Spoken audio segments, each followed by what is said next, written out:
You ask Tiger to calculate. This deals with linear inequalities with one unknown. The final result is y smaller than 1. Let's solve it step by step. Group all constants on the right side of the inequality. Subtract 9 from both sides.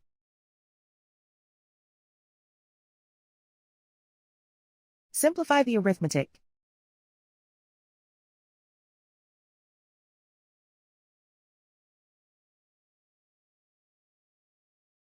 Isolate the y. Divide both sides by -5. Whenever you multiply or divide by a negative, reverse the inequality sign.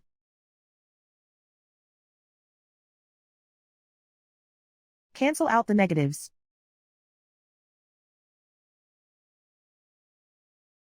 Simplify the fraction.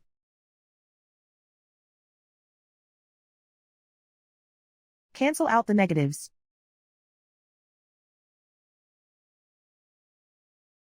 Simplify the fraction.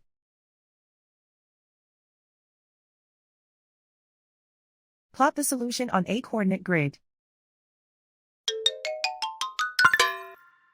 And so the final result is y smaller than 1.